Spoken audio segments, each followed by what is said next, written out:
Okay, so quickly before we get started in this video, I do want to give a quick spoiler warning. Obviously, this video will contain spoilers for the new Ninjago episode 75, The Mask of Deception. So if you haven't seen the episode yet and you don't want to be spoiled, then click away from this video now, put this in your watch later playlist, and come back when you have seen the episode. But now that that's out of the way, let's get straight in with the review. So obviously this episode does begin with the clip that we saw from San Diego Comic-Con, and obviously it starts with this kind of celebration in Ninjago City. Not really sure what's going on, it could be some kind of New Year thing. Obviously there's some kind of dragons being flown about there. Not too much on this, but the music in this scene is absolutely phenomenal. Obviously we don't get to learn what the celebration is, it's not really important, just know that there is one. And as you can see, obviously everyone is wearing these kind of kabuki masks. And that is of course what the Sons of Garmadon are going to be using to help them sneak into Bulk Tower. So obviously as you can see, the Sons of Garmadon do sneak into Bulk Tower wearing these suits, little disguises, with kabuki paint printed onto their bike helmets. Long story short, because we have seen this like quite a few months back, they steal the Mask of Vengeance from Bulk Tower, and then of course Lloyd comes to try and stop them, but of course Mr. E does get away after this really nice chase sequence. And again, the music in this is absolutely phenomenal, and the lighting. Obviously a lot of this season seems to be taking place at night, which is really cool, so obviously they're going to get some really nice lighting in this. And then right after that chase sequence where Lloyd tells Pixel to get the team back, and obviously not sure what's going on with Pixel, like is she kind of still hiding? Is she Samurai X in this bit? Is she not Samurai X yet? Because obviously she did kind of disappear from Zane's head, and now suddenly she's back without any kind of clues to why. Do the ninja know she's Samurai X? Who knows, I'm not really sure on that. And then of course we get straight in with this scene with Nia kind of rescuing some slaves from this slave owner. Pretty cool scene, does show Nia using her water, which is pretty cool. And that gets me straight on with the redesigns. Obviously I'm not the biggest fan of these, and to be honest, I don't think Nia's turned out very well. She does look a lot younger to me, and the hair just doesn't work. But hers is definitely the worst for me, and the others do look a lot better than I thought they would, especially with Jay, who I thought was going to look really horrible, but he actually doesn't look too bad. Enough with that. Obviously the next part we see Cole and Jay searching for Wu. Pretty cool scene in this, I believe it's the Hanging Temple from Season 5. So they go straight in there, and of course it caused a bit of trouble because everyone in there took a vow of silence. So they tried to search for Wu but kind of fail again. And then of course we get this shot of Kai and Zane fighting the mechanic, who has had a voice change, which is, I feel like it's a common trend with this season, because in the trailer it seems that if that is Mistake, who is talking to Lloyd and Jay, she's also had a voice change.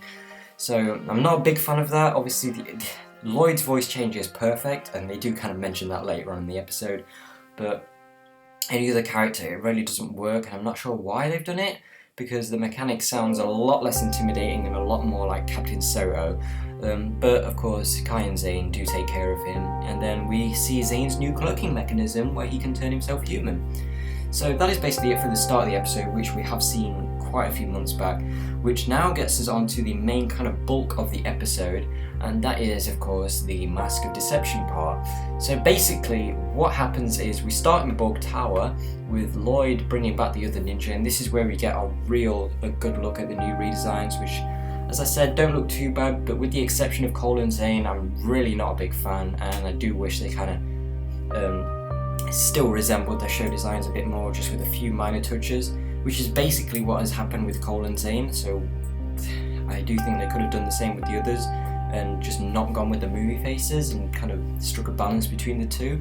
But the face rigs do pull it off a little bit better, but again, not the biggest fan. So obviously they do make a quick joke about Lloyd's voice, and then we are introduced to Hutchins, who is the Master at Arms of the royal family, and then he tells the ninja all about the Oni masks and how they should not be reunited.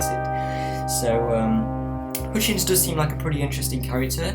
Not sure what he's hiding. I don't think he's evil. I wouldn't want him to be evil. Obviously I feel like that would just be another lame twist that we've seen many times before, and it would just feel lazy to do that. Obviously we've seen that same twist with Crooks, we've seen it with Fenwick, we've seen it with Skylar, we've seen it so many times in the show that if they did it again it just wouldn't work anymore.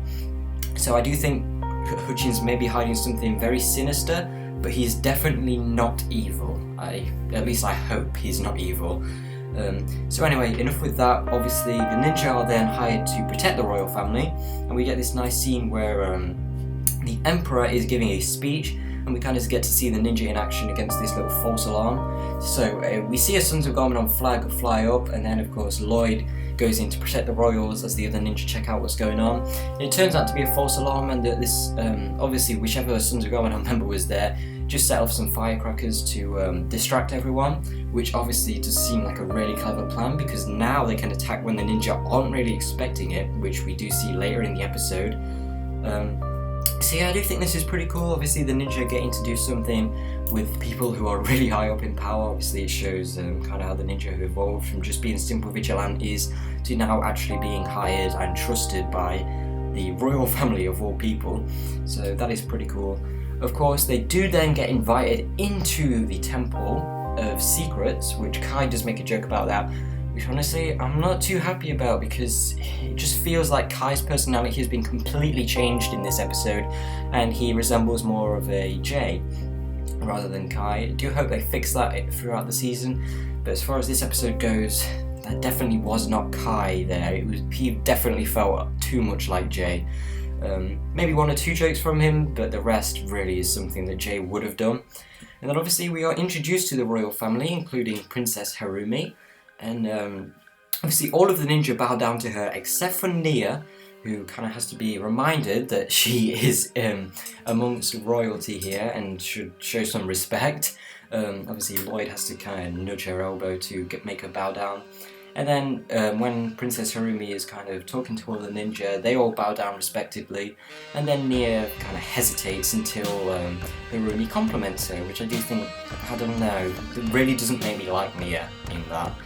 The fact that she has to be complimented by royalty to actually acknowledge them and show some respect, I don't know, it just feels disrespectful to me, and really doesn't feel like something Nia's character would do. Seems more like a Kai thing, and even then he's not that arrogant. So yeah, not a big fan of that. But Princess Harumi does seem pretty cool. Interested to see where they go with her character. But as far as this episode goes, she's just basically a princess, nothing too big there. And then nothing too much big happens in the rest of the episode. All it really is Hutchins showing the ninja around. We get another joke here with Kai throwing the books around, which again is something Jay would do and not Kai. Kai would kind of stand there and just look really embarrassed for Jay's actions, is something that Kai would do in that situation, rather than being the one to actually throw the books about. So Hutchins obviously looks a little bit disgusted by what's going on, and then Cole kind of has to remind him that they'll clean up after themselves. And then Hutchins does show them around more, and we finally get the Mask of Deception introduced, which there isn't too much on this, it's just kind of Hutchins talking about it. And they discuss that no one knows the location of the Mask of Hatred, and that the Mask of Vengeance was the one stolen from Borg Tower. And then we get this really creepy thing with Lloyd staring into Harumi's room, and then she does spot him through the mirror and kind of looks away in horror as she is doing her makeup. So then when Lloyd rejoins, Hutchins kind of has to remind him that they will need all eyes on the mask as long as the Sons of Garmadon continue to threaten the land. So I do think it's pretty cool that the ninja have been hired to protect the mask. Obviously we know from the trailer that it's not going to be protected for very long, as Kilo will eventually get the mask and obviously wear it. But yeah, that's pretty much it for the episode. Obviously we get a few more jokes with Zane at the party pooper, and Jay kind of teasing Cole with the cake, which he now doesn't like. Well, not doesn't like, but he refuses to eat as his body is a temple. I do think that was pretty cool. The scenes with Jay, Zane and Cole are definitely the best in this episode. Kai, again, I don't know what they're doing with this character, and I hope it is just for this episode, because he really didn't feel like Kai to me. But the other ninja I feel like they've got right. It's just kind of Kai and Nia. Their personalities just don't seem the same, which I'm a bit confused as to why that has happened with just those two, because all of the others, again, as I said, they are pretty much the same. So overall thoughts on this episode, I do think it started off really promising with that amazing opening scene, but then it kind of just went downhill and got a little bit bland and kind of boring. It was mainly just an episode full of exposition. and nothing big happened. And then the only kind of big thing after the main opening was the ending, where Harumi appeared to have gone missing, and Lloyd looks into her room in horror as the window had kind of been smashed. But yeah, that's pretty much it. So obviously again, if you do want to rewatch the episode, I will put a link in the pinned comment. And also, if you are new around here and you don't mind subscribing, please do, because I am trying to reach 40,000 by the end of the year, and I know that does seem like a big, far stretch, but I do think that with your help we can make this happen. And yeah, so if you don't mind subscribing and sharing, that would be much appreciated, and I will see you again very soon. Bye!